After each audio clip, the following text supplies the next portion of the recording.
जय माता दी। ओम नमः शिवाय। प्रिय भक्तगणों, आज चैत्र माह शुक्ल पक्ष की चतुर्थी तिथि है। आज का दिन सौर मंडल की अधिष्ठात्री माता कुष्मांडा को समर्पित है। आज के दिन स्वच्छ मन से माता कुष्मांडा की कथा का श्रवण करने से रोग शोक नष्ट हो जाते हैं। यश, बल, सुख, समृद्धि की प्राप्ति होती है। मन कर्म वचन में पवित्रता आती है। माता कुष्मांडा रोग नाशिनी है, साथ ही ज्ञान की प्राप्ति देने वाली है तथा बुद्धि कौशल का विकास होता है। तो आज मैं सुना रही हूँ चैत्र नवरात्रि में सुनी जाने वाली माता कुष्मांडा की बड़ी ही दुर्लभ तथा पौराणिक कथा। आप सभी भक्तगण इन कथाओं को बड़ी श्रद्धा तथा प्रसन्न चित्त मन से सुनिए। कौशल देश में सुशील नामक एक निर्धन ब्राह्मण रहता था। प्रतिदिन मिलने वाली भिक्षा से वह अपने परिवार का भरण पोषण करता था। उसके कई बच्चे थे। प्रातःकाल वह भिक्षा लेने घर से निकलता और सायंकाल लौट आता। देवताओं, पितरों तथा माँ दुर्गा अतिथियों की पूजा करने के बाद आश्रित जन को खिलाकर ही वह स्वयं भोजन ग्रहण करता था। इस प्रकार भिक्षा को वह भगवान का प्रसाद समझकर स्वीकार करता।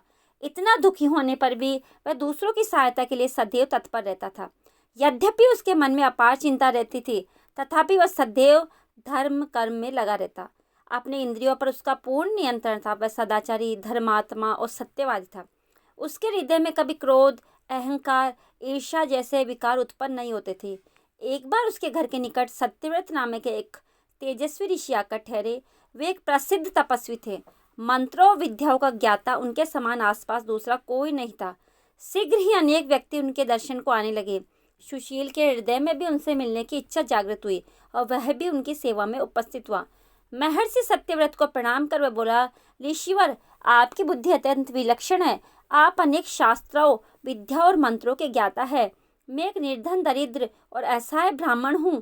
कृपया मुझे बताइए कि मेरी गरीबी किस प्रकार समाप्त हो सकती है।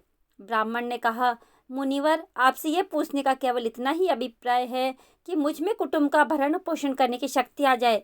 धन अभाव के कारण मैं उन्हें समुचित सुविधाएं और अन्य सुख नहीं दे पा रहा हूँ। हे दयानिधि, तप, दान, व्रत, मंत्र अथवा जप, आप कोई ऐसा उपाय बताने का कष्ट करे जिससे कि मैं अपने परिवार का यथोचित भरण पोषण कर सकूं। मुझे केवल इतने ही धन की अभिलाषा है जिससे कि मेरा परिवार सुखी हो जाए। प्रिय भक्तगणों, महर्षि सत्यव्रत ने सुशील को भगवती दुर्गा की महिमा बताते हुए नवरात्रि व्रत करने का परामर्श दिया। महर्षि सत्यव्रत ने कहा आगे, हे ब्राह्मण, मैं तुम्हें माता कुष्मांडा की कथा का श्रवण कराता हूँ।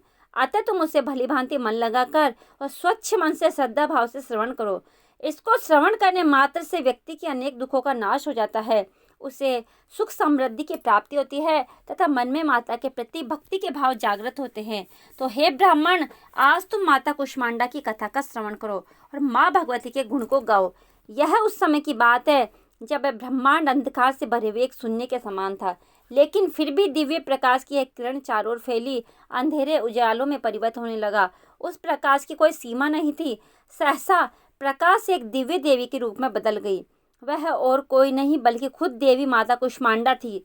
अपनी मंद हल्की हंसी के साथ अंड यानी ब्रह्मांड को उत्पन्न करने के कारण इस देवी को कुष्मांडा नाम से संबोधित किया गया। देवी कुष्मांडा की मुख मुस्कान के कारण ब्रह्मांड का जन्म हुआ है। हे ब्राह्मण, उन्होंने ही पृथ्वी, सभी ग्रहों, चंद्र, सूर्य, तारे और आकाश गंगाओं को अस्तित्व में लाया।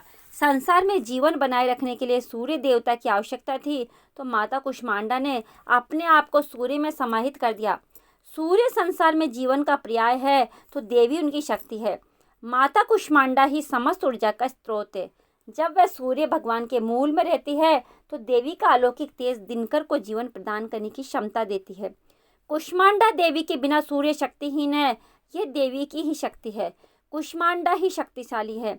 इनसे ही जग रोशन है। ये केवल एकमात्र ऐसी देवी है जो सूर्यमंडल के भीतर के लोक में निवास करती है। इनकी पूजा करके व्यक्ति अनेक कष्टों और पापों को दूर कर सकता है। हे ब्राह्मण, सुशील माता कुष्मांडा की स्तुति करने से आयु, यश, शक्ति, बुद्धि प्राप्त होती है और साथ ही सभी रोगों से मुक्ति मिलती है। सभी तरह का नकारात्मक शक्तियाँ दूर हो जाती है और सभी तरह की समस्याओं का समाधान होता है। इनकी पूजा करने से सुख, समृद्धि और उन्नति प्राप्त होती है। दुख, विपत्ति और कष्ट से मुक्ति मिलती है। साथ ही ज्ञान की प्राप्ति होती है और बुद्धि कौशल का विकास होता है। आगे महर्षि सत्यव्रत ने माता कुष्मांडा के गुणों का बखान करते हुए कहा कि हे ब्राह्मण, उनका रूप अलौकिक है। माता कुष्मांडा की 8 भुजाएं हैं, इसलिए अष्टभुजा कहलाई। इसके साथ हाथों में कमंडल, धनुष्मान, कमल, पुष्प, अमृतपूर्ण कलश, चक्र तथा गदा है। 8वें हाथ में सभी सिद्धियों और निधियों को देने वाली जपमाला है। इस देवी का वाहन सिंह है। संस्कृत में कुम्भड़े को कुष्मांडा कहते हैं, इसलिए इस देवी को कुष्मांडा कहा जाता है। इस देवी का वास सूर्यमंडल के भीतर लोक में है। सूर्य लोक में रहने की शक्ति क्षमता केवल इन्हीं में है, इसलिए इनके शरीर की कांति और प्रभा सूर्य के भांति ही चमकती है। इनके ही तेज से दशों दिशाएं अलौकिक है। ब्रह्मांड की सभी वस्तुओं और प्राणियों में इन्हीं का तेज व्याप्त है। प्रिय भक्तगणों, इस तरह महर्षि सत्यव्रत ने सुशील को नवरात्रि व्रत करने का परामर्श दिया। सुशील ने सत्यव्रत को अपना गुरु बनाकर उनसे माया बीज नामक भुवनेश्वरी मंत्र की दीक्षा ली। तत्पश्चात नवरात्रि व्रत रखकर उस मंत्र का नियमित जप प्रारंभ कर दिया। उसने भवानी दुर्गा और माता कुष्मांडा की भक्तिपूर्वक आराधना की।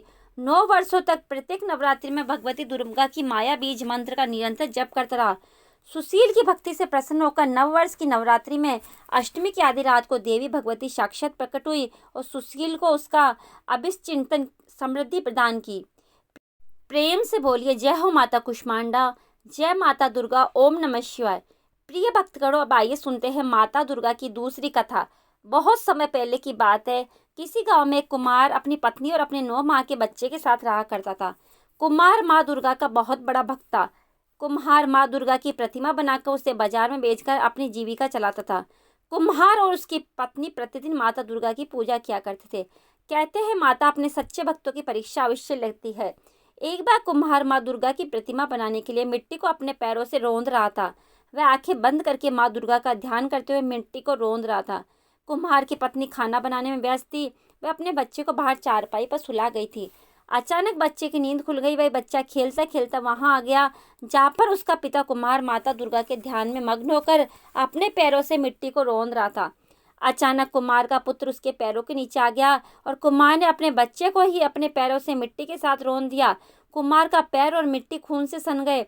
अचानक जब बच्चे की माँ भोजन पकाकर बाहर आई, तब उसका बच्चा चारपाई पर नहीं मिला। अतः वह अपने पति के पास पहुंची जहां वह मिट्टी को रौंद रहा था। अचानक उसका ध्यान कुम्हार के पैर पर गिरा। वह कुम्हार के हाथ को पकड़कर मिट्टी से बाहर खींच लेती है। तब जाकर कुम्हार अपने होशोवास में आता है। कुम्हार और उसकी पत्नी मिट्टी को हाथ में लेकर रोने लगे कि मैंने ये क्या कर दिया है, अपने ही बच्चे को मार दिया। माँ दुर्गा की प्रतिमा के सामने जाकर गिड़गिड़ाने लगा। कुम्हार बोला कि मैं तो आपके ही ध्यान में था। यदि हमारा बच्चा हमें नहीं मिला तो हम दोनों अपनी जान दे देंगे। माँ दुर्गा दोनों की प्रार्थना सुनकर प्रकट हुई। उसी मिट्टी से कुम्हार के बच्चे जैसा एक पुतला तैयार किया। माता रानी ने अपनी शक्ति से उस पुतले में प्राण डाल दिए और कुम्हार और उसकी पत्नी अपने बच्चे को पाकर बहुत प्रसन्न हुई और माता रानी का जयकारा लगाने लगे। देवी माँ अपने भक्तों की परीक्षा अवश्य लेती है। एक बार प्रेम से बोलिए माँ जय भवानी की। ओम नमः शिवाय। प्रिय भक्तगणों, उम्मीद करती हूँ कि आज की कथा आपको अत्यंत पसंद आई होगी। अगर आपको ये कथा पसंद आई है तो आप हमारे चैनल को लाइक, शेयर, सब्सक्राइब अवश्य कीजिएगा। और हाँ, कमेंट में जय माता कुष्मांडा, जय माता दी या जय माँ दुर्गा अवश्य लिखिए। आपका जीवन माता हमेशा सुख समृद्धि से भरा रखे और आप सदा निरोगी रहे। इसी कामना के साथ आपसे विदा लेते हैं और मिलते हैं नेक्स्ट वीडियो में।